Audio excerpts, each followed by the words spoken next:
5 rason kung bakit ayokong bitawan ka. Una, mahal kita. Mahal kita. Anong silbi ng salitang mahal kita? Kung ngayon pa lang, naghahanap na siya ng iba, diba? Pangalawa, mahirap makahanap ng katulad mo. Oo, sa'yo, mahirap makahanap ng katulad niya, pero tinanong mo na ba siya kung kayo ba talaga? Pangatlo, ayoko nang kumilala pa ng bago. Ayaw mo na kumilala ng bago. Ang tanong, ready ka ba kung maipakilala siya?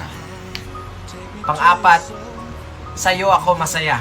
Sabihin na natin masaya ka sa kanya. Ang tanong, siya ba masaya sa'yo?